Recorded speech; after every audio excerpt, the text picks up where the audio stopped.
People think that they need to amass these large followings to do real damage when it comes to lead flow, and it's like, you don't at all. I literally view it as like fishing. You're dropping a bobber in the water every time you make a post, and like sometimes you're going to catch some small minnows, and then you're going to land an absolute whopper one time. And that's kind of the exciting part, is like at least what I tell myself. This is Millionaire Bookkeeper, where successful bookkeeper and accountant entrepreneurs share their biggest losses, biggest wins, and most significant lessons learned along the way. I'm your host, Max Emory, founder and CEO of Time Capital Bookkeeping and Time Capital University, who sponsor this show.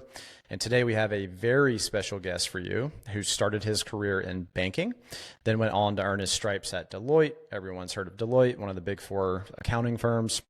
Before making the leap to go out on his own, he's the managing partner and co-founder of TrueBooks CPA, a firm that provides tax, accounting, bookkeeping, and CFO services to real estate investors nationwide.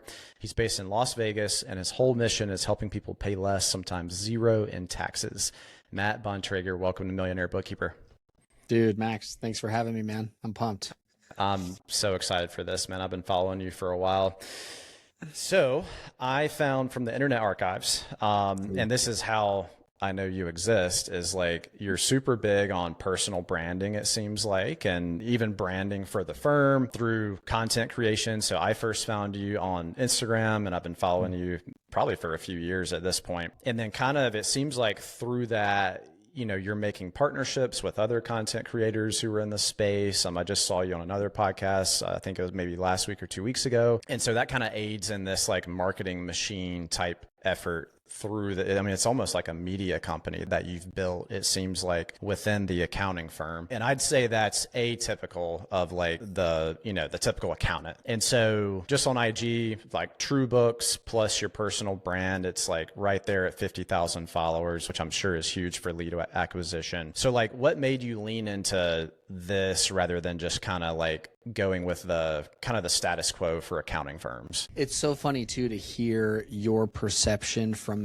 that side of it versus like me, the guy that's living it, because I'm like, damn, it does not feel as robust as what it may appear. But I'm like, hey, good, because then it's just like the leverage there that we're getting on the amount of work we're putting in appears to be working in some capacity. The biggest piece is watching my partner when I started the firm, and what his social media presence did for our firm was nuts. That was how that partnership began. It was, he needed a bookkeeper. I found him online as like, hey, I'll be your bookkeeper. And then he was starting to gain a lot of traction online, and, you know, starting to do like the influence sort of coaching space. And I was like, hey, I'm a CPA. You drive the clients. I'll do the work. And there was like a beautiful partnership when it started. And so I think watching him, what it did for our firm is really what helped me, I'll say, double down. But what's funny enough, dude, is like in my inner circle of friends and colleagues, we all know now and laugh that like this has been like my weakest suit as far as staying on content and doing it religiously the right way. I mean, the right way of like consistency, having the discipline of doing it week in and week out, having the meetings, batching your filming, sitting down and doing short form and long form, and doing your script reviews. And like, that is what I've been terrible at. So just seeing the results of the people around me is, I think, why we tried to focus on it so much. And it's, you see, it's hard for me to be like, why I spend so much time doing this, because I'm like, oh my God, I don't spend as much time as I should, you know? Yeah. So I really would think like, man, how much further would we be had I really buckled down and took it more serious? But yeah, just the results that you get, you know, I just don't know where else you could spend that amount of money and time and get the disproportionate amount of results like you can with organic content. Dude, that's super interesting to hear that from your perspective. And yeah, especially like I'm very familiar with the gentleman you co-founded this company with, and yeah, seeing him take off and then seeing you take off. And most accountants do not come from that, you know, like within our community. I mean, people are like terrified of social media, you know, and especially like filming themselves, and like that's super uncomfortable. So what do you think as far as like grow it? But I think it's hugely important, and I know you do too, as far as growing, you know, your socials. like what's been the largest driver that you've seen that led to like you being able to grow? Dude, what's crazy is, so if you look at, so I think when you were saying 50, you're referring to my Instagram and TrueBooks' Instagram. I got a little bit of ADD running, so we're gonna have to stick to these, stick to the questions first. So 2 posts that I had went off the charts for me, at least as far as virality went, and it, like, one of them got me 30,000 followers. It was the one that I think it's Holy pinned. cow. It's me sitting, same mic, boom arm. I'm in my house. It's kind of like a, you know, a warm light in the background. I don't have a hat on. I was wearing a hat for the longest time, like the black hat thing. And I just got on there talking about the short-term rental loophole, and it just like popped off. So I think right now it's got like 700,000 or 800,000 views. But at the time, I remember waking up feeling like freaking Kylie Jenner, dude. That shit was everywhere. It was getting shared, the likes, the posts, the comments, the DMs. And so that was big for me. And then I had one other post that went pretty viral. It hit like 1.5 million views around the BOI time, like all of that like government regulation coming down with the BOI reporting. And that helped me out a ton. That had a ton of shares to it. So really what's wild is I've got to live and breathe like this, like you never know when one of them's going to pop off, because it's like, oh, that did. Those 2 really did, and they helped tremendously as far as the follower growth. But now I think, honestly, something's weird with my Instagram. I just had, luckily, a friends and family sort of lob in for somebody that works at Meta who tried to submit something to help me out and see if something's weird with it. It happened around 2023 when I had some scammer ripped off another Matt Bontrager and took their domain name, who I had been DMing like years before that, saying like, hey, dude, I'd love to buy this off of you. I'm Matt Bontrager like as well. Can I have the OG one? You don't really do anything with your social. He ghosted me, got scammed, they stole it, and then the scammer sold it to me. So I'm like, all right, well, I'll take it. And then ever since then, it's been kind of goofy, but we're kind of locked down at 40,000 followers now, trying to figure out what's going wrong with it. Still works, as like you said, for lead flow and things like that. I'm so shocked to see that, you know, people think that they need to amass these large followings to do real damage when it comes to lead flow, and it's like, you don't at all. And then the TrueBooks page, which I try to set a strong, like, hey, Matt is not your tax guy. TrueBooks is a brand. It's a company itself. We have staff. You're going to be serviced by a team. Because I also, right, in the next 20, 30, 40 years would maybe like to sell this place eventually. I don't want to do that now, but I do want to make it very clear that, like, TrueBooks is the brand and the business on its own, aside from Matt. Matt is an employee of and works with TrueBooks, an owner of TrueBooks. But yeah, because that kind of bleeds into, like, the personal brand and, like, what I want to portray myself like online and that kind of stuff. But sorry, long-winded answer, but I do think, though, to be like tactical for any listeners is I view now it's like fishing. Like you'll see, if you saw me 2 nights ago, I'm playing with all my little RC stuff, trying to get it ready for 4th of July. And I did, you know, one of the hot things now is the voiceover. So like it'll be B-roll of something and then somebody voiceovering. So I was like, oh my God, I'm just going to do one of these now, post it straight from my phone. It did better than the average for what we're getting now, but nothing crazy. But I literally view it as like fishing. You're dropping a bobber in the water every time you make a post. And like sometimes you're going to catch some small minnows and then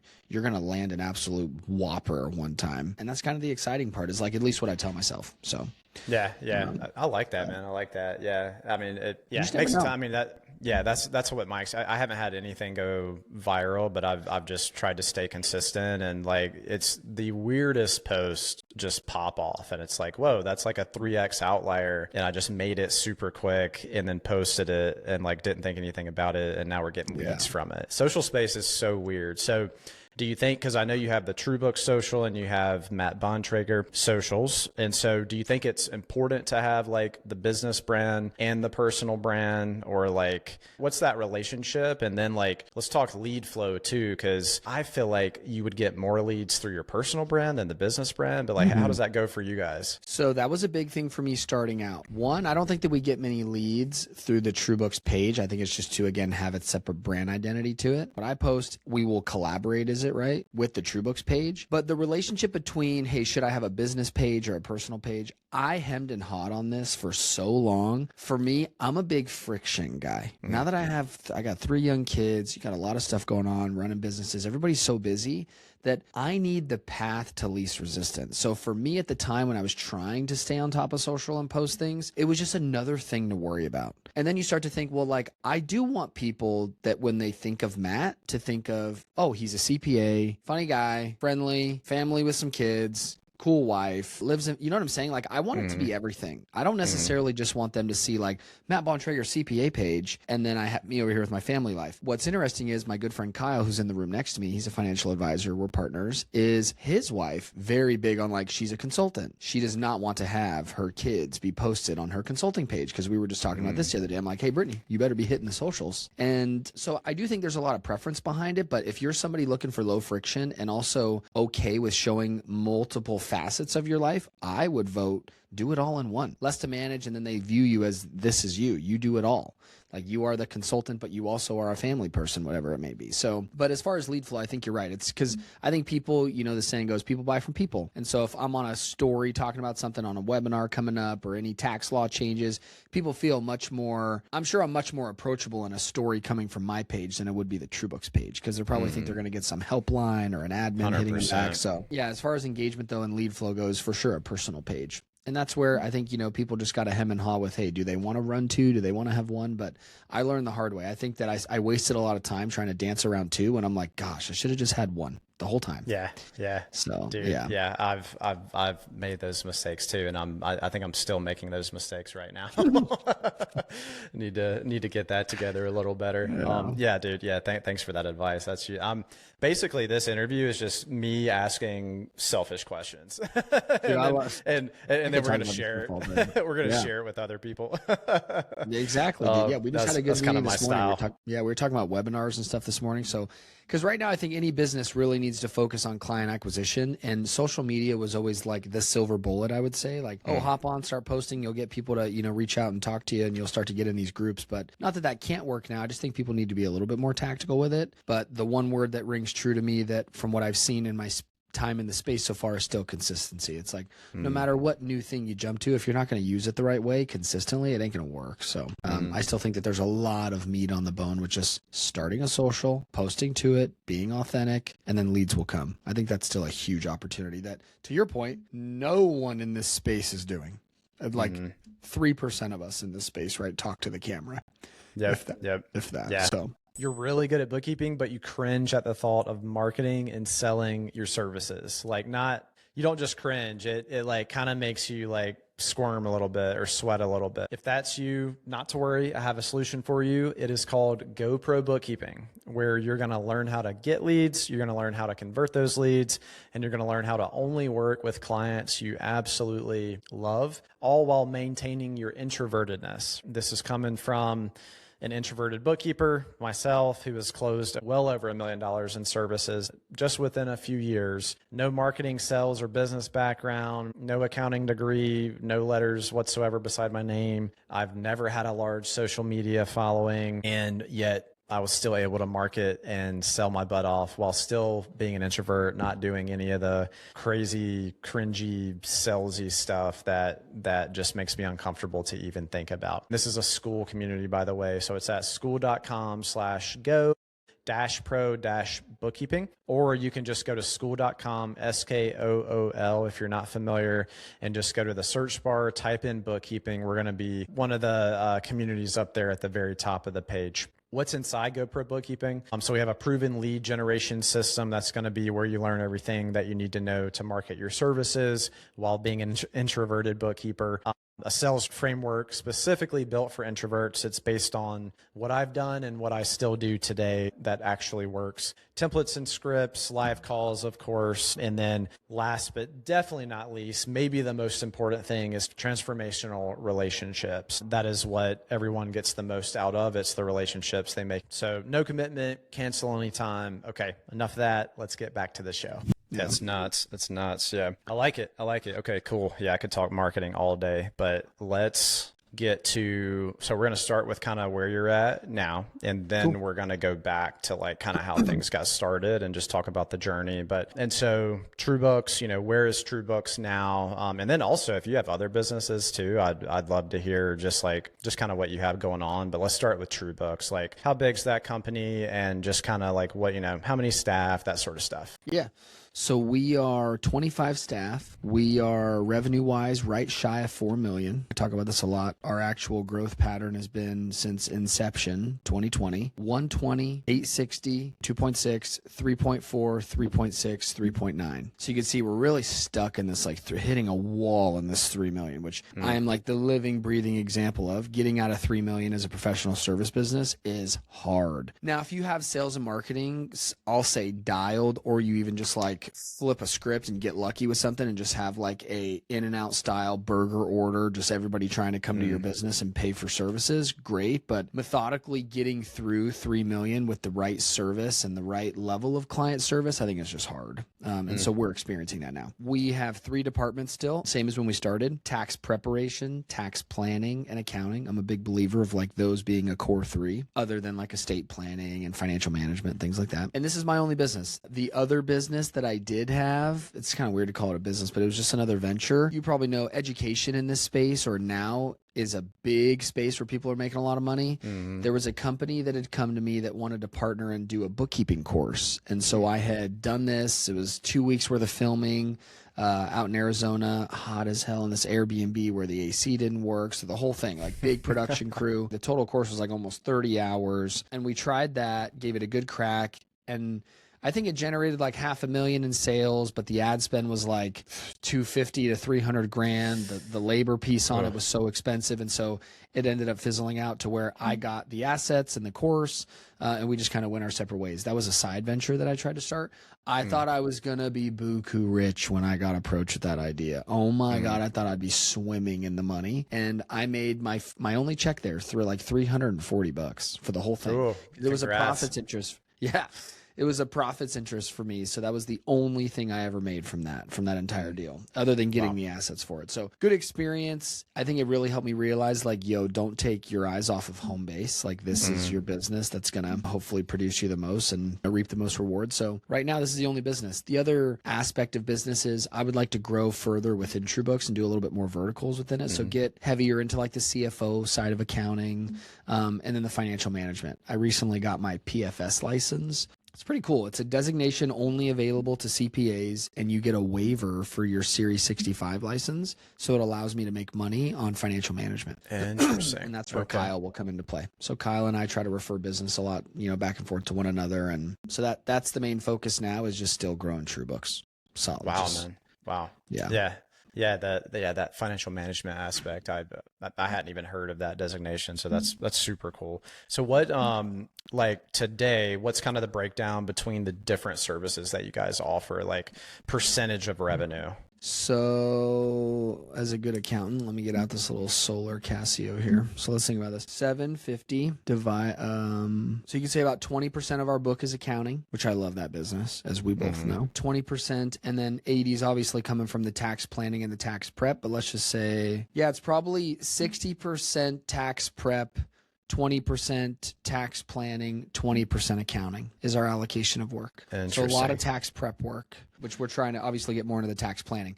I tell people now, like, our first year fees are like 5 to 15 grand. And, sometimes people are like, oh, okay, it's reasonable. And some people are like, oh my gosh, what? Sticker shock. And I'm like, yeah, dude. But like, obviously, if I'm going to charge, I tell them, if I'm going to charge you 15 grand, I got to have a path to saving you like 3X, 10X, 15X, right? Like, I'm not out here trying to sling snake oil to people.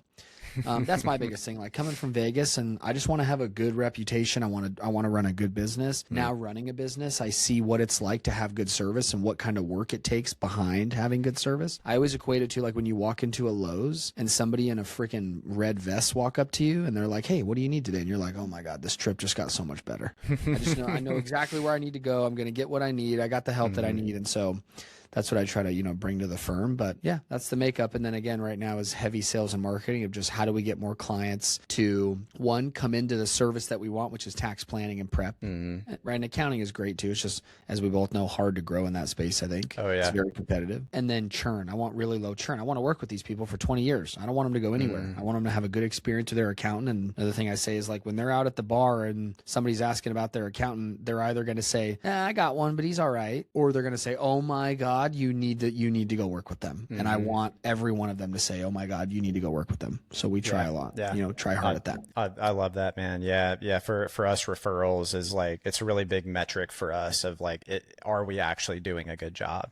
Like are people like shouting us from the rooftops, which like, people don't get super jazzed about bookkeeping, but if you provide some do, if you provide a really good service, no matter what it is, people should be referring you out. So I like that. Very cool. Mostly who you guys work with, is it still real estate investors? A lot of them. So I tell people like 95% of our book of business has some touch point to real estate. So whether they're like an operator, an agent, syndicator, developer, wholesaler, flipper, or an investor, like they have some rentals or, they're an LP or a GP, that kind of thing. So, but yeah, heavy amount of the book. And that's just because that's our niche. One of the most recent avatars I talk about is guy makes like $2 million on a W-2 at Meta and needs help lowering his tax bill. He's going to go out and grab a couple short-term rentals out in the Smokies. And that's like an engagement that's right up our alley. Like, great, you got some excess cash flow. You want to go buy some assets with it and bring down your tax bill. We can show you exactly how to do that and walk you through it. So perfect.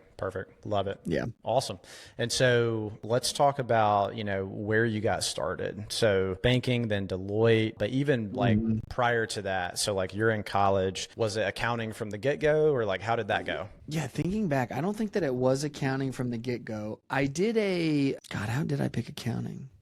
I did like a cool high school program that starting junior year, I was taking college classes. So that's how I got to get my CPA license without a master's. So I always like to call that out because now you obviously need a master's degree, but I just had a ton of credits. But I think I did the generic 2 years first in business admin. And then, once I got to the university here in Vegas is when I chose accounting. And I think it was maybe Wells Fargo that helped me pick that. But I think it was just generic school when I first got into college. I didn't really have like a major discipline picked out or anything like that. But then once I finished the 2 year and got the associates locked down, tried a year at playing sports. That didn't go well. I played sports heavily growing up, but snapped a collarbone. And then you just also realize like what a baller these other guys are sometimes compared to you. You thought you were good in high school and it's like, oh shit.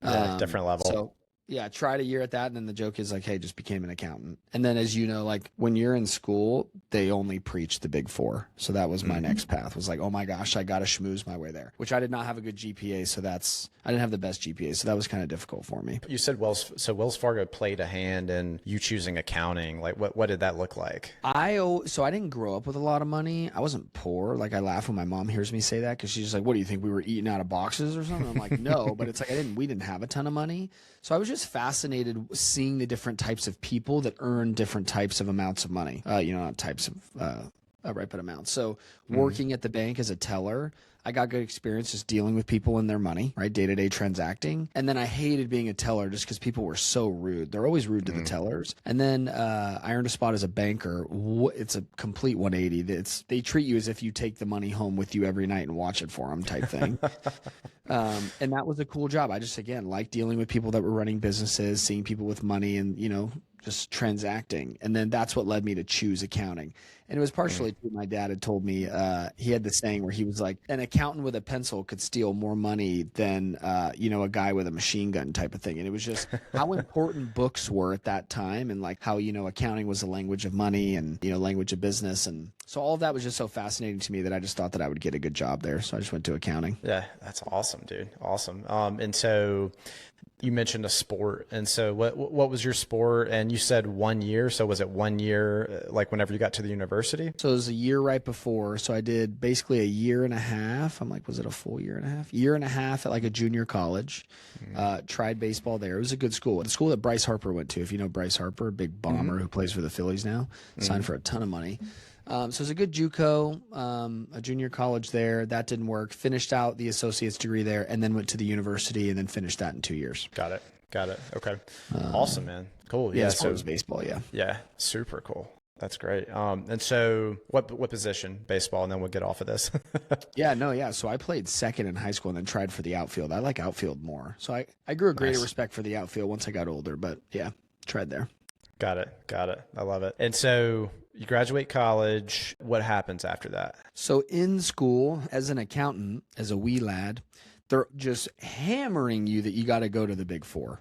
As far as like, that's the gold standard once you get an accounting degree. So I'm like, all right, got to do this. Not the best GPA. And so maybe like low threes, we'll say, mid threes. And so I went to every event. I was a talker. I went and just made friends with people, put on a suit and went to all the events. And I had a good internship out here. It's actually where I met my wife. It's at a slot manufacturer here in Vegas. We're a big gaming town, obviously. And they were a client of Deloitte's. So even as an intern there, you get to interact with the team right over at Deloitte and that kind of thing. So I would go to the lunches and that kind of thing. And I think through the internship and the connections that I made just going to the events is what helped me land the job. But I'll never forget my first interview. It was with a partner out here, Nikki, who was over NV Energy. And her first question to me as I sat down in her office was like, hey, your GPA is pretty low. Why? And I'm like, oh my God, just coming out of the gate, just on my ass. So yeah, but ended up landing that. Loved it. I loved going to the Big Four. It's everything that everybody said that it would be. Grinding your ass off. You go to Deloitte University, which I thought was so cool. It's a big training, world-class building out in Texas. And yeah, just grinded. And it was a great resume builder. When I left Deloitte, everybody wanted to talk to me. Everybody was willing to sit down and say, hey, okay, hey, we'll take a look. I had 4 job offers with a recruiter when I was leaving Deloitte. Sadly, didn't take any of them, went somewhere else still, but it was a huge thing for me. So that's why, and I do think it's hard. At that point, it was hard to get there, so I was pretty proud of it. Goodness, man. Well, yeah, that's super cool. You always hear the Big Four, but honestly, I mean, I haven't met a whole lot of people who have actually worked for one of the Big Four. And so how long did you work for them? And like, what did, let's say your first year at Deloitte, like what do the work days look like? Love this, dude. How long? Right shy of 2 years. So that's usually the exit point, right? You're going to hang out every couple years, and then once you get that promotion, you leave. So what did it look like? I was on, luckily, a good gaming engagement here in town. I was on the Boyd gaming engagement, just a smaller gaming company. If you're on like MGM or Caesars, those are just, You're at cafeteria style tables. The teams are huge. The Boyd team was probably like 12 people. The Caesars team would be like 50, 60. So just the size of teams, the workload, what you're exposed to as a staff is way different because at Boyd it was smaller, so I got to see more. But I laugh about the work days though, because like really I think some of it should come back. Like as somebody now who hires young talent and what some of these people expect out of schools, like I'm like, you don't even know how to send an email and you want 120 grand to come do a job, like get out of here. But what the work days consisted of were a solid 40-hour week. You're in office. I was in audit. I didn't do tax, which I think made me a stronger tax person. But in that environment, I'm at an audit room, sitting around a table. You got your laptop and your second monitor, cords everywhere. And sometimes they got no windows on those things. So you're just like crammed in this room working at least 8 to 10 hours a day. The part that I laugh and always chuckle to talk about is like the busy seasons are busy. So I call it like the waterfall effect, which I got to live it, is you would have a partner at the desk and then all the way from partner, senior manager, senior, and then staff. And you couldn't leave till the next person above you left. And so I watched that play out to where like you have a senior tax manager. I was on an engagement where I'd travel to Reno a lot. And even for that was an aerospace engagement, which is pretty cool. But I remember it being like 2 a.m. and our senior manager is sitting in the room. So it's like, oh my God, you're not even going home yet when they leave. You have to wait for the manager to leave, then the senior to leave. So it was very just work. You had a lot of work to do. And not that I think that all of that, helped productivity, but I see now in a remote environment, running a remote and virtual firm, how easy it is to just slip away and not get your work done because of a busy day. When in reality, it's not busy. You just didn't sit there long enough and focus, So, yeah, it was tough. It was definitely a grind. That's why the whole goal is there. You're just going to go there. It's a resume builder, earn your stripes, then you get a good exit when you leave. But it's funny. When you look at my LinkedIn, I was there for like a year and a half, almost 2 years. And then about the same time for the rest of the roles after, and the longest role I've ever had is my own here. So I kind of laugh at that. Dang, dude. Yeah, that's nuts. I mean, you were there for a year and a half, but it sounds like the work days were very long, very arduous. And so it probably felt like a lot, the experience level was like more than a year and a half. It was probably like 3 to 5 years or something. Yeah. Well, think about that too, right? It's funny that you say that. When you get a CPA license, you're required to have so much experience to get it done. And if you work in public accounting, 2 years is all you need. If you work in industry, you need 4. Even the AICPA and I'll say the governing bodies, somewhat take that approach too. They they know that you're going to put in more hours in public accounting, so they give you more credit towards the time spent in the industry. Yeah, makes total sense. Yeah. So where did TrueBooks come into play with this? And so you mentioned the other co-founder needed a bookkeeper. You connected online. Just like how did this thing come to life? Yeah. So when I left Deloitte, I still stayed in public, went to another more regional firm. And then from that firm, I left to go do tax at a firm because I was like, hey, I got audit, like I want to start seeing the other side of it. I think tax is easier to sell. So went and did tax. And then the tax firm I was at, I then got an opportunity to go do cannabis, which no one wanted to touch. Huge Mormon community in the accounting space here in Vegas. So no one wanted to touch that space. So I'm like, hey, this sounds interesting. Let's go do this. Got really cool exposure there. Like, oh my, it's messy as hell. Such a messy industry, all the cash. And it's just people don't know anything about business. They know how to grow plants. That's what they know how to do. And so good experience there. From there, I was an accounting and tax manager, which was kind of nice because I got to do both. So that was like the best of both worlds for me. Usually firms make you pick. And old partner posted online that he needed a bookkeeper. And so I had DM'd him, met with his sister. Sister was cool. We'd hit it off. It was kind of hard to get,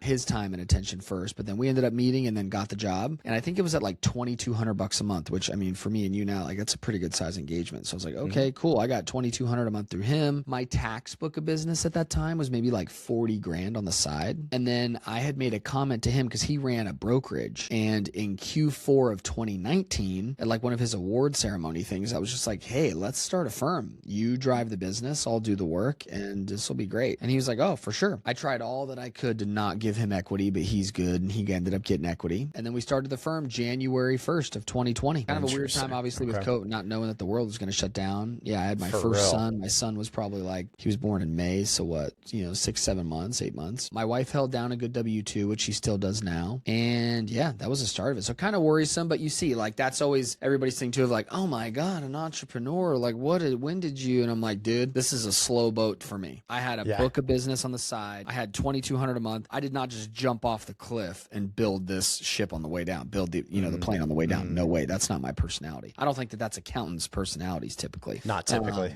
So that's always my advice. They're just like, oh my gosh, don't just like leave what you got going on. Start building something on the side here in your spare time. Yeah. But that was it. It took off like a rocket. I did all the work myself for like a year and a half and then quickly started to get some contractors and then other staff in here. And here we are, dude, still chugging. And I bought out my partner in 23.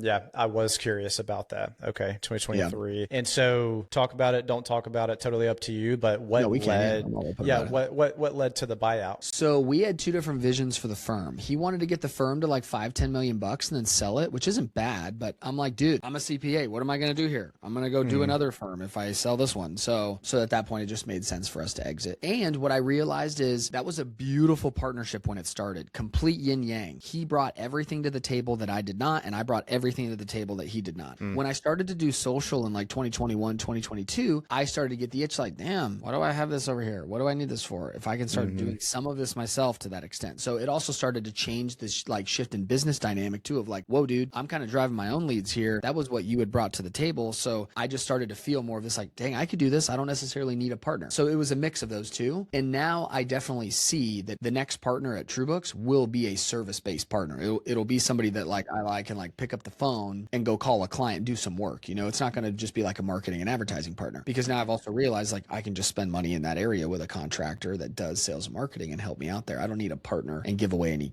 capital for that or equity for that. So yeah, makes total sense, man. Yeah. The yin and the yang for partnerships. I think that's something that a lot of people don't think about until they're already in a partnership. I've seen a lot of partnerships that are just not, and I've even been in one myself that just wasn't complimentary at all. We were like the same person, and it's like, oh, you kind of screwed this up. So that's super cool that you guys had that from the get-go. Okay. So 2023, the buyout happens. And so what happens after the buyout? Was there any sort of void, or did it just keep trucking? No, it kept trucking. I mean, luckily it wasn't bad terms. So that's where we would still get a trickle over of certain leads. He had a good opportunity to still, obviously with his influence, send leads elsewhere. So as soon as he could, right, they went to another tax firm where he could realistically start to earn some money there. But after though, no, just kept chucking. That's why luckily it wasn't a service-based partners. So the day that we separate, it's not like clients are going hurting because he was never involved from that aspect. Yeah, so I think about that a lot, but I also am, through that experience, a living example of like, you need to make sure that you think through the end. People tell you all the time, like, you got to kind of plan for this, and obviously you want to think about it, and it's right. It's kind of cliche at this point, but my recommendation now to people would be, you're drafting agreements, whether you're going to get into a partnership, get out of a partnership, but especially if you're about to get in, you need to take almost a full day just to think through how you would unwind this in the event that you need to. Like, that's because I was living in that. I was like, oh God, let's go pull what we signed 3 years ago and see what happens now. What happens given what we want to do? What are we bound to by paper? And then what can we do that's somewhat flexible? And so that obviously helped us get there. But yeah. Got it. I love it. Yeah. Super important, that operating agreement, and incredibly important. So let's transition to your biggest loss so far as an entrepreneur. Actually, specific to TrueBooks, what has been the biggest loss? Biggest loss. I was joking about this the other day. We spent like 15, 18 grand. Oh no, yeah, I got a recent, but yeah. So this one was like 15 to 18 grand on like a custom Google Sheet / Asana client management dashboard system. Trash. It was such a waste of money, but the money was coming in so heavy that we were like, great, contractor, you're going to do this and it's going to do this. Love it. Let's do it. 7 million clicks later and emails back and forth. It was just, did not work the way that we thought it would. So that was a waste, I think. But then a most recent one is we spent 30 grand with a marketing agency. Funny, not funny enough, over 90 days. We drove 6 or 26 leads. Over 90 days. Okay. Yeah, and 30 grand later. So I'm like, oh my gosh, dude, this just was worth nothing to us. So I definitely think that that's part of business and it's going to happen. But obviously, like as an owner, we still want to watch that stuff, right? So that's what we try to avoid now, is getting into something that can be just a total L. But yeah, those are probably the biggest monetary losses. And other than that, though, we haven't had anything like major big. And so kind of guarding against stuff like that moving forward, like how are you thinking you guys are going to guard against that? Because I think a lot of us make those same mistakes where it's like, man, 6 months later, that was a total waste, lots of cash. So I think, and my honest thoughts here are, I think as I've gotten older, I've become more comfortable asking questions and slowing down a conversation to my pace, versus I feel like I would get a little bit rushed early on, or feel rushed out of the craziest example is like, you're in a drive-through, you just want to keep things moving. So like, you're not trying to waste time. You're just doing kind of what they say, and you just take what you need to, and you don't.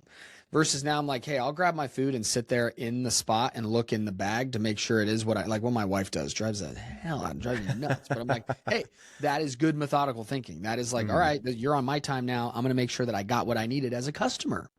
So I think now, even as a prospect, and this is what I tell people too, when you're shopping like a provider or a CPA, is like, bring the conversation down to your timeline. Like settle in here and ask a question. When somebody says something to you, take 30 seconds to sit there in some silence and think about it, and ask the good questions that like you want to ask or can think of. Or even if I've had to now, as I'm getting older, come to meetings with notes of just pre-written out things that I want to say, because I got to sit there when I was silent to myself, and I don't want it to sound rehearsed, and it doesn't, even though I'm reading them. And I tell them like, hey, I'm going to read some notes here that I put together, because I want to be methodical in the thoughts and the way that I deliver the messaging. So when I'm in the middle of like a contractor meeting now and I'm confused on what's going on, I will just ask questions that may appear dumb, or it's not that I didn't listen for the last 10 minutes, but it's like, hey, help me understand here what's going on. And I just think that a lot of, at least early on, entrepreneurs or business owners, if the money's there, they're just so trustworthy and kind of just rely on what's unspoken to be done. And it's like, whoa, dude, no, you need to ask a lot of questions. You need to make sure that you guys are on the same page. Clarity, it's one of our core values here, is just so underrated, I think.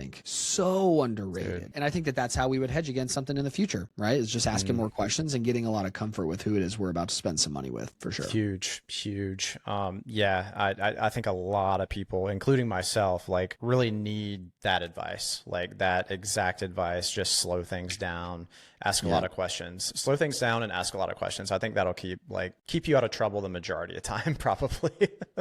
And I've learned, yeah, dude, and I've learned the hard way too, is slowing it down to your pace and asking questions during certain like sales processes is the best way to get a discount. Like, you want to play hardball? Yeah, when you're the customer, you hold all the cards. And I firmly believe in that now. I've gotten people down. If I know that I don't need something and I'm willing to take a gamble on a product or something or a service, and they're trying to sell me on it, and I know that I'm not going to pay a full price or want this or that, I'll just tell them like, hey, cool, still thinking on it, and just really truthfully not care, snooze it for 3 weeks. They're emailing me 10 days days later, just trying to follow up, offering concessions. So it is one of the best ways too of like, you do hold the leverage when you can get that confidence, I think, to just kind of slow down, ask your questions, remember that you are the buyer, right? They need you in that case. You don't necessarily need them, that there's other providers. And yeah, that'd be again, just from my experience, what I've learned.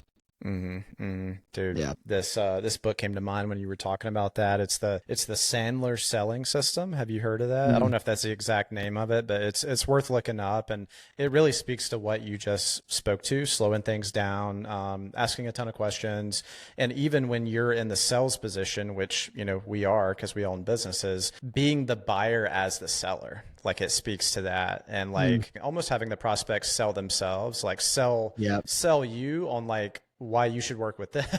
It kind of switches everything up, which is pretty, I don't think a whole lot of people think about that. So I love that, man. Yeah, definitely. What was that called again? It's called this Sandler selling system. Sandler. Yeah, it's like Sandler. So yeah, definitely look that up. I've been getting a lot out of it. I'm like a quarter of the way through it, so I still have a ways to go. But biggest win that you've experienced with TrueBooks? We got the Inc. 5000 one year. That was pretty cool. We will not hit that again. To me, that was very hard. And you could just see it was because we struggled with 2023 was a very tough year for us because at the end of 2022, I was on a podcast, back to this whole social media thing. I was on the Bigger Pockets podcast and it was like taking burger orders. For context, we sell 5 to 15 tax planning engagements a month. In Q4 of 2022, we sold like 45, 55, 65, something like that. Insanity. Goodness. And so what that led to was too many customers, not enough staff, and a bit of a bad experience. So that was why am I saying, why am I swaying back to something bad when you asked what was good?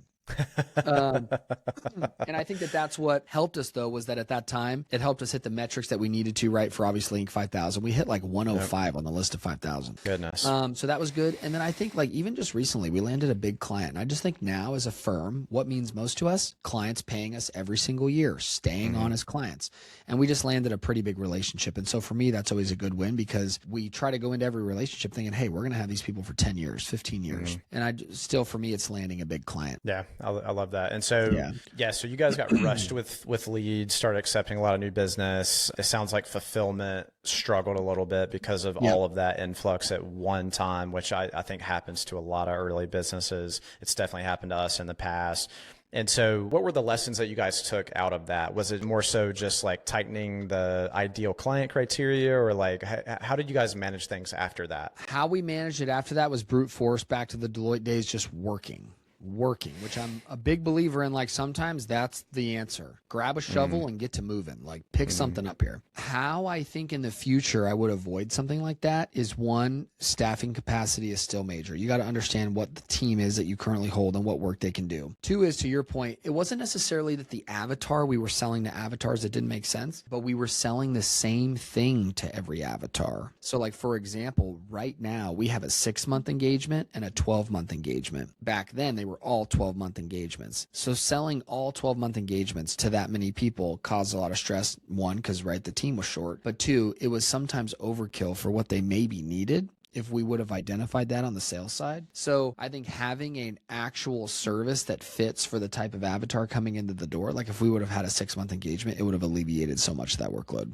So I think service design and better planning as far as capacity goes would have helped us do that for sure. Because I would have known, right, to hire labor on a little bit earlier, and then also design a service that I think would have met more of those avatars' needs, so we wouldn't have been flooded with the same amount of deliverable work at one time. Yeah, makes total sense. I love it. And so let's move into the rapid fire. I know we're coming up on time. First one is, what's the big goal this year for TrueBooks? I know we're already halfway through the year, but so my goal is, so now we're supposed to do like right shy of 5, call it like 4, 5 to 5 is what our team is built out to do. And I want to net 20 to 25 cents on the dollar. Because for me, I really want to get to 10 million, look up and start really going after other firms fast. Like, I want to start growing through acquisition big. Like, firms within my reach that are here, Utah, Arizona, Southern Cal, things like that. Call it from 500 grand to 5 million. Is just start to acquire, put them all in the same systems and do like this big PE, like be a runner of businesses, because I have the experience of running my own business. But that's why right now I'm like, heads down. We need to first get to like 4.5 to 5 million. million, show a good margin, and then work our way up to 10 million, show a good margin. I don't want to rush into buying firms when I don't feel like my firm is running optimally to where I want it to be. I feel like that's a little bit too much of an imposter syndrome. That's like these like so-called coaches out here that are like selling to people when they like haven't done what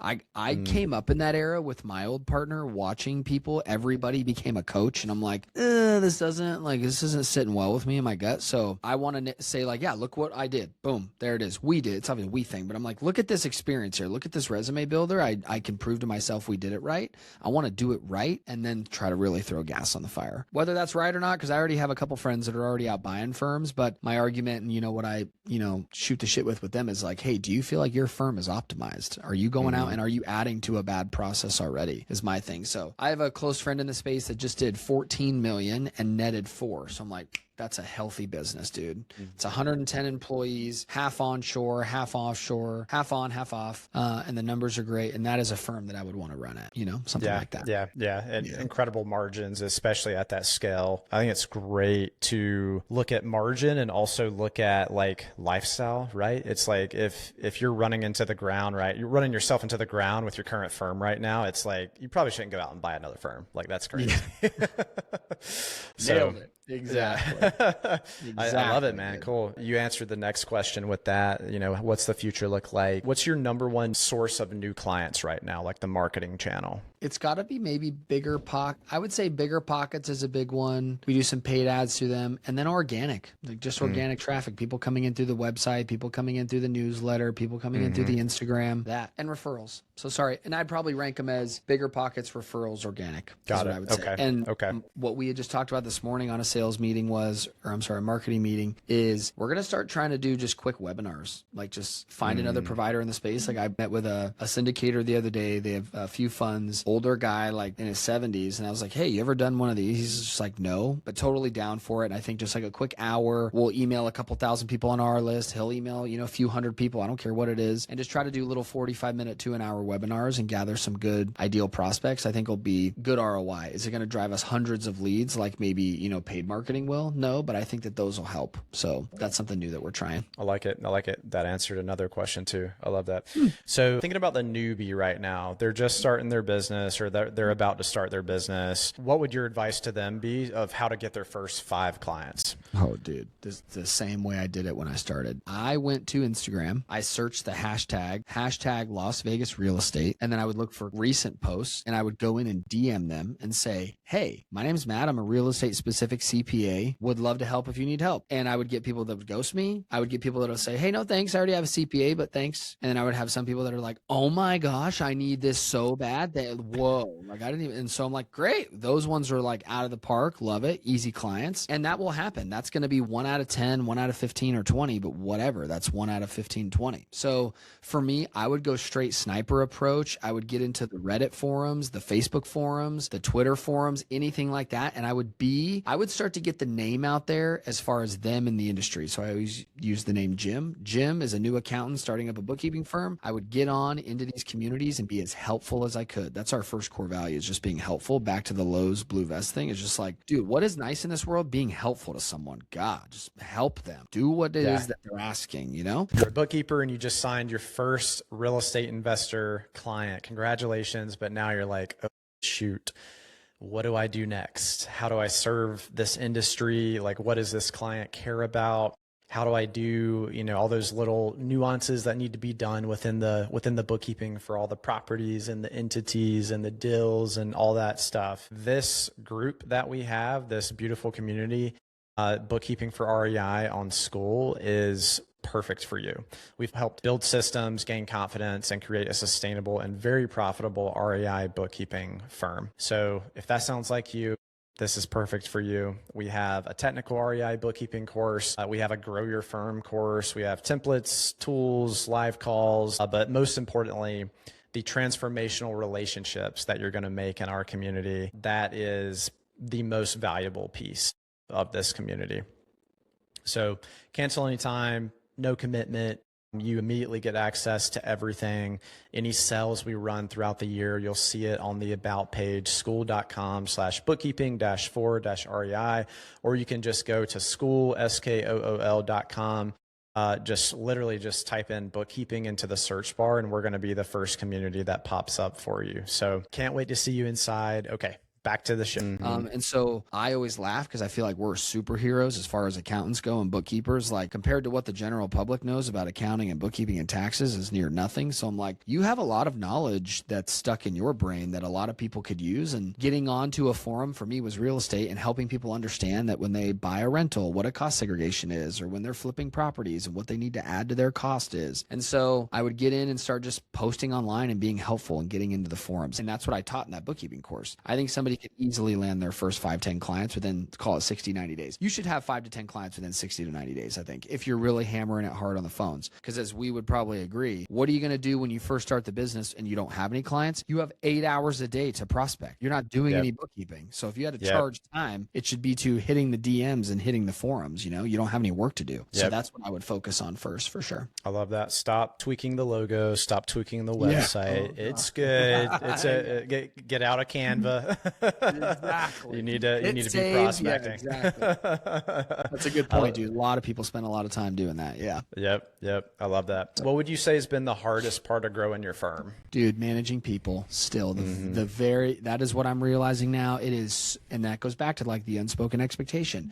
It is so hard to get a big team to row in the same direction and understand what all is priority. And I'll tell you now what I am like brutally realizing and channeling a lot of is sometimes more meaningful meetings where you get on and you're just like, because for me, it sounds kind of bad, but I've almost got to the point now at some points with frustration of just feeling like something's not getting done or seeing something lack, where we get into the meeting and I'm immediately saying all these little things that need to be done and this and that. And it's using that time honestly with one another to say, hey, I need this done. This needs to be done. Do you know that this needs to be done next week? Like just hyper clear. And another one of our core values, radically transparent communication is what I'm realizing, where I'm a big believer any CPA or specialized finance person can make 100 to 500 grand from their spare bedroom pretty easily, like running a small book of business, doing it solo. As soon as you want to scale out of the million range and start building a team, to me, you got to pick. You're either going to go solo and hang out by yourself and make 500 to 700 grand capped, or you're going to bring on staff and you'll maybe run a small firm of like 1 to 2. If you get above 2, you better get to 5 quick, because sitting in that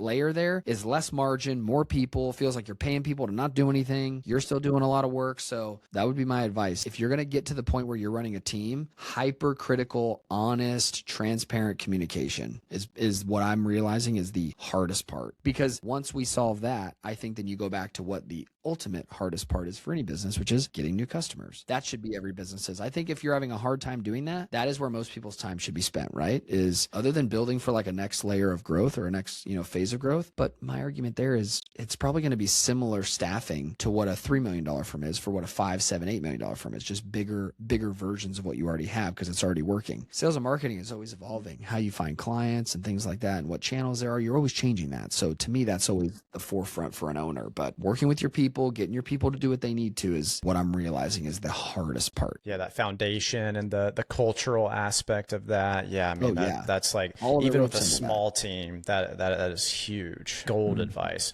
So we're at time, Matt. Do you have, call it 10 more minutes, 8 more minutes? Yeah, for sure. That's fine, yeah. Okay, perfect. I'll continue then. So talking about hiring and, building culture and all that. So best advice for hiring your first like contractor or employee to start helping you in the business. So I'm a big believer that it should be a contractor so that you don't come out of the gate with some fixed monthly salary if you have a variable amount of work to do. Contractor is the way to go. We used to use a pie chart for us that did taxes. It was, hey, if you prepared the return, if you signed it, it was 10. If you reviewed it, it was 15. If it was a referral, it's 25. So you got to eat a piece of the pie for what you did. That's how I started to share some of the fees for the work that I was doing so that I wouldn't be in the hole for it. But other than that, again, going back to now who, I've done a fair amount of hiring and firing, is being radically transparent up front and saying, hey, can you do this? This is like right now, hey, like if it was Jim, hey, Jim, last Tuesday, I realized that I'm getting annoyed because this wasn't getting done and I feel like I had to babysit this. And then now asking the prospect, like, how would you handle that? Because to me, I think it almost comes from a sense of frustration. It's almost like a cry for help. Like, I do not want this to happen again. So let me ask the next person that potentially is going to come in here and say, are you going to alleviate this problem? Are you going to be able to do this? And again, I think back to like, people are kind of nervous to ask questions like that. They maybe a little taboo. Oh, I don't want to drive the conversation there.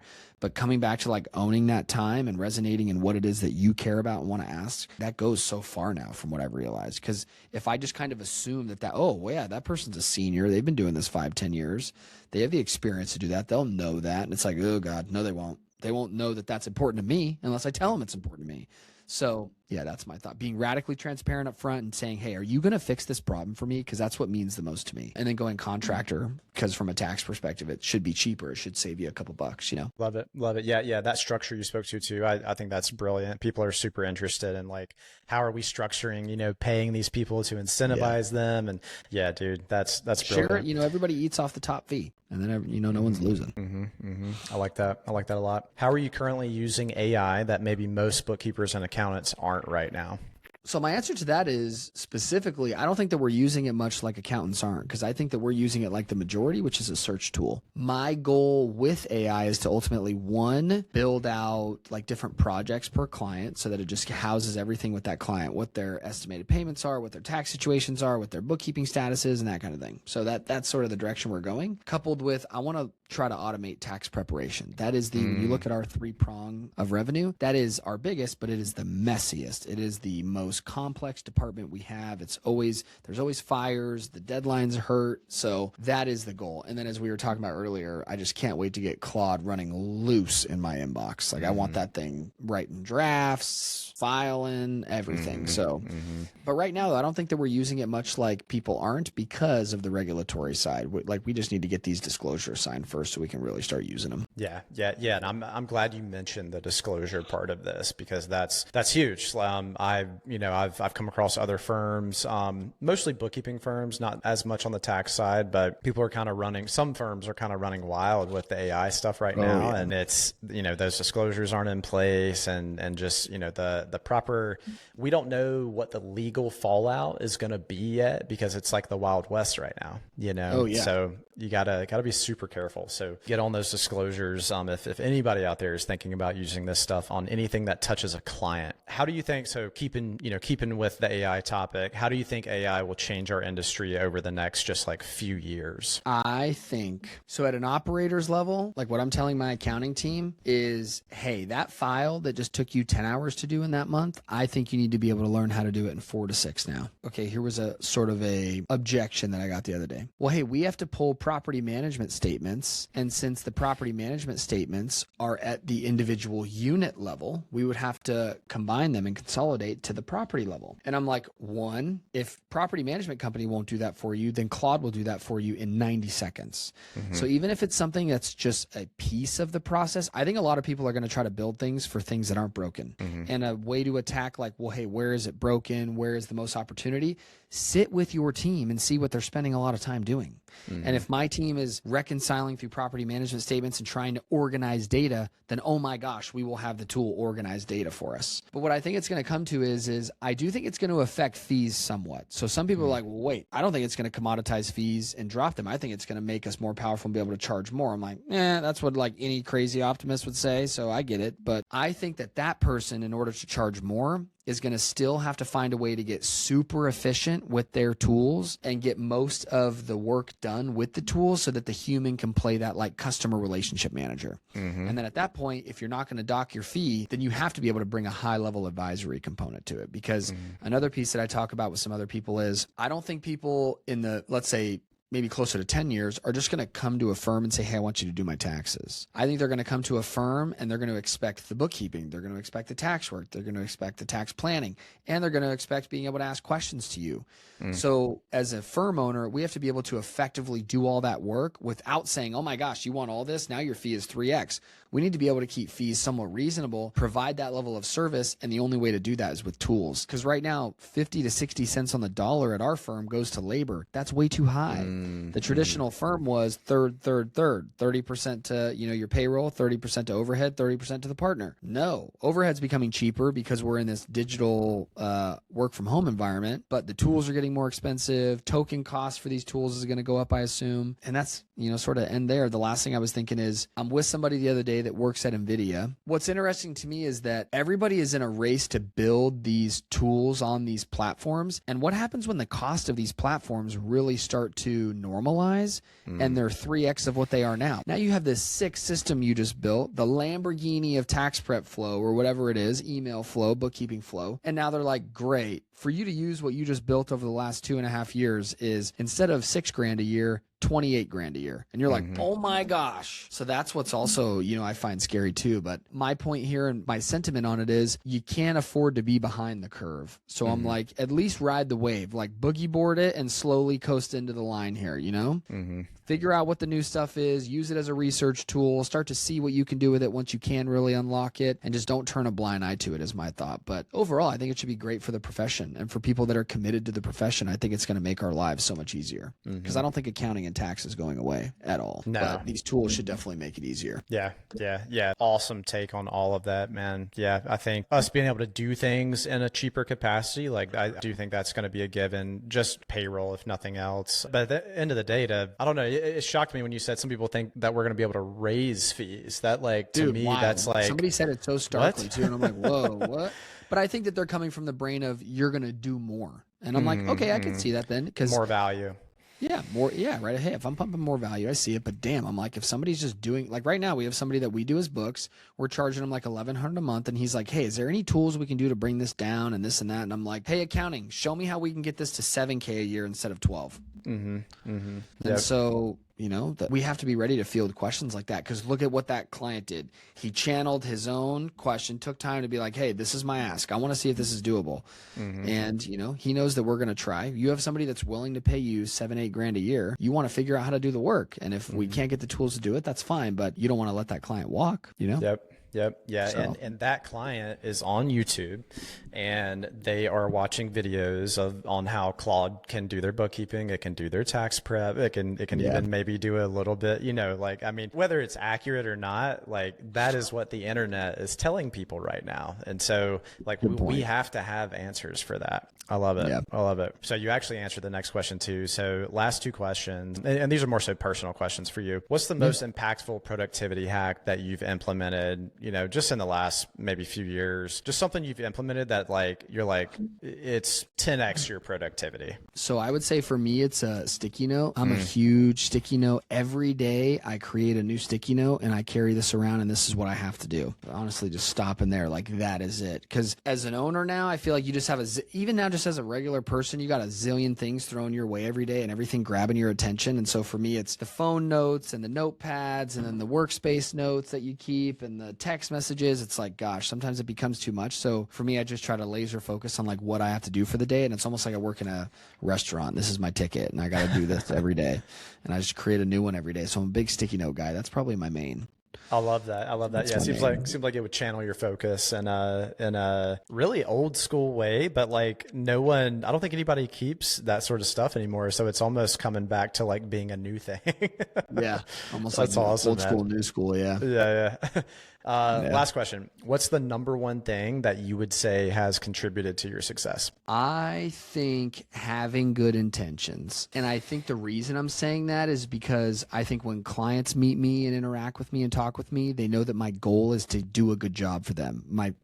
Even if I'm not doing the work, it's my goal to get my team to do a good job for them. And even employees, right? Like they know that, hey, I'm not trying to just be like some boss that's trying to get people to work for a paycheck and then just, show up and do the bare minimum. They know that I care about the firm. We have a standard here that we want to hold, and ultimately, right, their financial and fiscal responsibility somewhat falls on me too as the owner of the firm. So I just think having good intentions and moving in a direction and in a way that when you talk with people, you mean what you say. You're not just, just sort of going through the motions would be my thing, which is kind of a weird answer, but I just think hard work. I think that's why I'm kind of glad that I came up in the Deloitte era, because dude, I've had applicants come to TrueBooks just leaving school and ask for $120,000. And I'm like, you haven't even sent an email. You don't even know how to talk to people in the workplace yet. So I just think coming up from that era and just immediately hitting the ground running, that was another thing. I graduated in December. Busy season starts in January. So I didn't usually do the normal graduate in spring, have a slow summer, then get into fall. I was like fall, work, January, boom, done. And I'm glad that I got that experience, because now I just know that some of that needs to come back, like just that raw brute force work mentality. That's why I can't get on LinkedIn, dude. Everybody on LinkedIn's like catching butterflies and talking about how much they love their lives and stuff. And I'm like, this is not real. This can't be real. There's hard in business. There's hard in working. And so just having that as a balance and understanding that is the big thing. But no, I think to your point too, it's like, hey, we have these firms because we want somewhat of a work-life balance, but we got to work to get to that work-life balance. There's a massive building phase before you can just be like, this is nice. I'm so glad you've spoken to that multiple times. That is something that is missing for sure. Well, cool, Matt. So where, if people want to get in touch with you or like follow your journey, where would you I mean, I'll have everything in the show notes, but where can people get, follow your journey? So I think Instagram's the best, just at Matt Bontrager. I got one story, could be flying RC planes, playing with my kids. Like last night, we were playing indoor hockey in our living room, and the kid took a hockey stick to the face, so he got 5 stitches last night. That was what last night was. Yep, younger brother just popped him. Or doing work and shooting, content for the firm and doing taxes. But no, that consumes my entire life. Is just my family and my business. Probably similar to most people. But yeah, YouTube, Matt Bontrager, and Instagram probably the best. And then our website, TrueBooks CPA. If they ever need any tax work or anything, and pretty boring stuff, but hey, it's day to day. You make it exciting, man. Yeah, I can speak to your content. It's very intriguing. It's very helpful. It's very like on the education front. It's very helpful, which is why you have had those those outlier views on those videos. Matt, thanks so much, man. This was a lot of fun. I appreciate you. Appreciate your time. Sorry for taking you over, but thanks so much for joining. No, this is great, man. I appreciate it. Anytime. Awesome. That was our episode with Matt Bontrager from TrueBooks CPA. I've been following Matt for a few years online. He's got a huge online presence. And it's kind of funny at the beginning of this podcast, just speaking to him about that, because to him, I guess it doesn't feel like that. From his words, he doesn't spend a whole lot of time on it, or like as much as he thinks he should spend on it. And I definitely fall into that bucket as well. I don't spend nearly as much time on content creation as I probably should, but he has still amassed a really good following. And so it was really fun just kind of breaking that down and being able to ask questions about that, selfishly, questions that I've had for years now that I've been wanting to ask him about, his personal journey kind of with content creation and growing his social followings and how that has led to lead generation and, certain partnerships and stuff like that. So super cool for me selfishly, and hopefully you guys are benefiting from it, right? And so kind of the first, takeaway from this episode that I got is just the power of social media. It's really easy for us to get discouraged with creating social media content, putting ourselves out there, not getting much back or not feeling like we're getting very much back, right? Trying to be consistent over months and years and maybe not getting the following or the views or the whatever that we think we should be getting, right?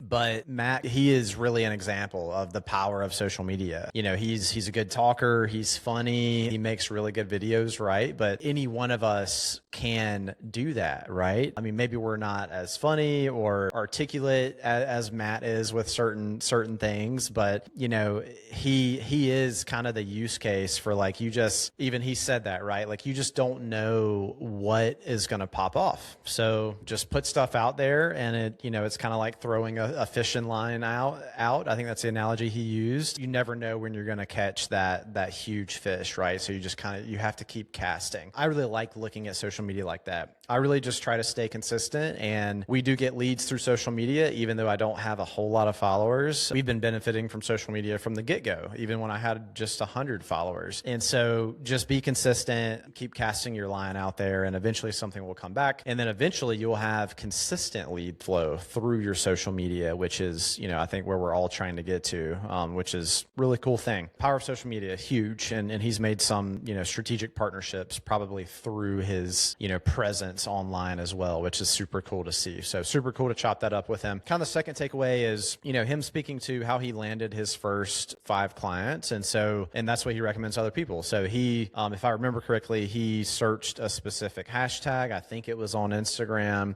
You can do it on probably any social media platform. And he found recent posts from, people who use that hashtag, whatever city, real estate. And, because real estate people are his clients, just like there are mine, but whatever your niche is. And he DM'd those people. And eventually he got clients from that, which is crazy, right? It's super duper simple. He used the analogy of like being a sniper in the beginning. So what I take that to mean is going one-to-one. Like you are digging into people's profiles and direct messaging people yourself, and you're going one-to-one until you get your first 5 clients or whatever it is. And then eventually you kind of scale that into one-to-many, right? Through social media content, ads, being a part of directories that exist in your niche, maybe going to conferences and speaking to crowds of people who could potentially work with you. So, but in the beginning, it's really just going one-to-one and making those relationships. And I 100% agree with that. That's how I got my first 5 clients as well. And I think I have a video on that, about that on our YouTube. If not in the YouTube, it's definitely in our courses that we have in our communities. Complementary partnerships with a shared vision. And as kind of a second to this, knowing when to quit partnerships. That was something we spoke about, and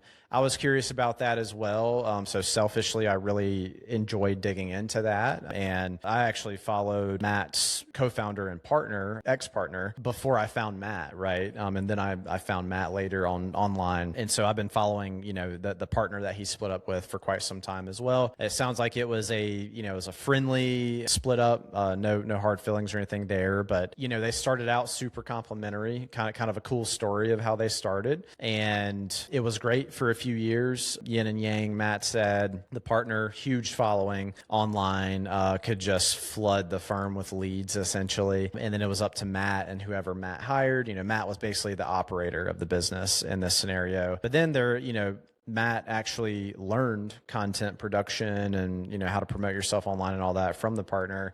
And so eventually he kind of took over that and started bringing in his own leads. And then I think what really broke the camel's back on that partnership was them not sharing the same vision. I think that was probably the most significant part of this. The partner wanted to scale it to a certain revenue marker and then just sell the business. Matt wanted, he wants to be in this business for the long haul, right? Like most of us. And so super complementary partnership there in the beginning. Awesome. But then they were kind of growing in different directions and didn't really share the same vision. So things develop over time, right? No partnership is going to be perfect, even if you check all the boxes from the get-go. But from the get-go with partnerships, and I've learned this the hard way myself as well, is you guys need to discuss the vision for what you're creating, right? Like that's huge. Matt spoke to that. And you also need to, ensure you guys are super duper complementary. Like one person's weaknesses are the other person's strengths and vice versa. And so, just like a super clean split is like one person is the marketing and sales person that drives business.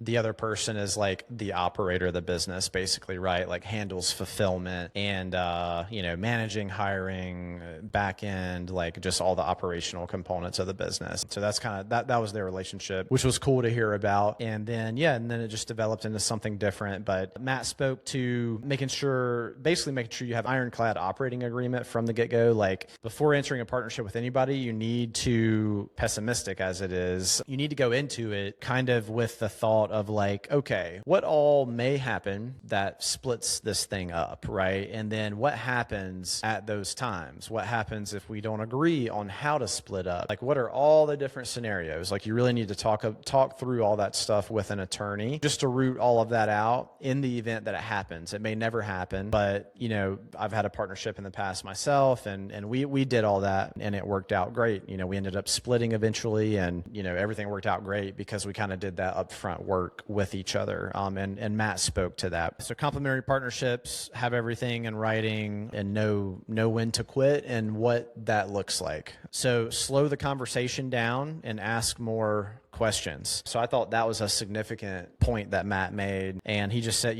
as he's gotten older and more mature and more confident, I think a lot of this comes with confidence, just getting reps over the years with conversations. Just if you're ever vetting a vendor or hiring someone or even speaking with a client or a prospect, just slow the conversation down to your pace and ask the questions that you want to ask and don't allow the other party to rush things. You will have more ownership over the conversation at that point. You'll be in a little more control. You'll make better decisions. You'll actually put the other person at ease, because you will subconsciously let them know that, this doesn't have to be a super fast paced kind of like stressful thing that's happening right now, right? Like we can slow it down and we can think about things as we're talking and come to really good decisions and, just be a little more informed as we're making decisions. And so you can do that with your prospects. You can do that with your team. You can do that with your clients. You can do that with your partners. I think that's just a really good life lesson, to be honest. Just slow the conversation down and ask more questions. This next point, this one is very close to my heart. Sometimes hard work is the answer. I have a quote right beside my desk on the wall, and I'm not going to read it, but it basically boils down to like the work just needs doing. Right? Like at a certain point, you just kind of have to shut up and do the work. Like that's really what a lot of this stuff comes down to. Business is hard and it takes hard work. It takes a lot of sacrifice. It's not like, okay, I'm going to build this thing for 6 months and now I have this hands-off business and I'm traveling the world. Like that's not realistic. That's what's on social media, and that's what's in maybe some coaching programs, but that is not reality. That is not how this stuff works. You build, you work your ass off, you sacrifice for years. And then one day, if you've done everything in a good way, then maybe you reach a point to where it's like, okay, I feel pretty stable, making a ton of money. I'm not working 80 hours a week anymore. Like basically you've earned the right. You've built something of value. You've built this somewhat self-managing machine. But even then, you're not going to want to take your finger off the pulse, right? Because as soon as you do, things may start going wrong. So it takes a lot longer than people think and a lot longer than people speak to on social media to build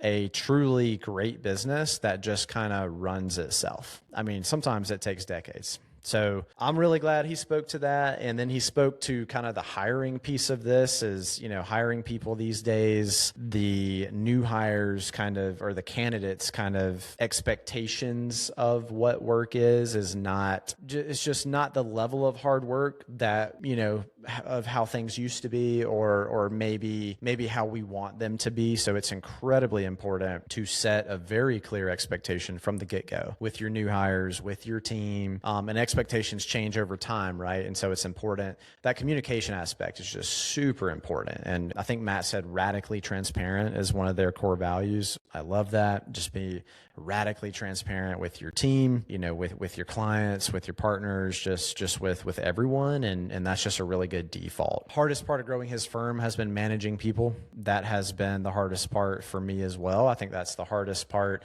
for most service-based business owners. If we were to conduct a poll or something, once you make the decision to scale past yourself, that is going to be your constraint. I guarantee you, it's not going to be getting leads, closing those leads. It may be, it definitely could be. And sometimes it flip-flops, it goes back and forth. But at least for me, the main constraint time capital bookkeeping usually has at any given time during the year is a people problem. It's usually a staff problem. And because we have a really good team, everything's cruising, we're doing good, and then team member drops off, whether it's performance or maybe or they just want to quit or whatever it is, right? And so constantly kind of eliminating that constraint of people. And then last but not least, biggest contributor to Matt's success, he cited as good intentions, and other people can feel that, right? And he kind of spoke to that, just interacting with other people. Sometimes they can kind of feel your intentions. And, whether it's a partnership, a new venture, just serving a client, serving your team as the business owner, right? Like always going into everything with good intentions, even if things don't work out optimally, everyone else just being incredibly obvious that your intentions were good. Like that's huge. That's huge to the longevity of you operating in this industry and of you just being an entrepreneur. So I love that. Thanks again, Matt. Super fun interview, man. We'll have to do this again sometime maybe around marketing and sales. It seems like you're really good at that within the business and, culture, and man, there's so many things we could talk about, but we'll do this again sometime. To the listeners, thank you guys. Go follow Matt Bontrager on all the platforms, TrueBooksCPA.com. Check their website out as well. And Matt has a YouTube channel as well, so make sure to go subscribe and follow his content there. And we will see you guys in the next episode.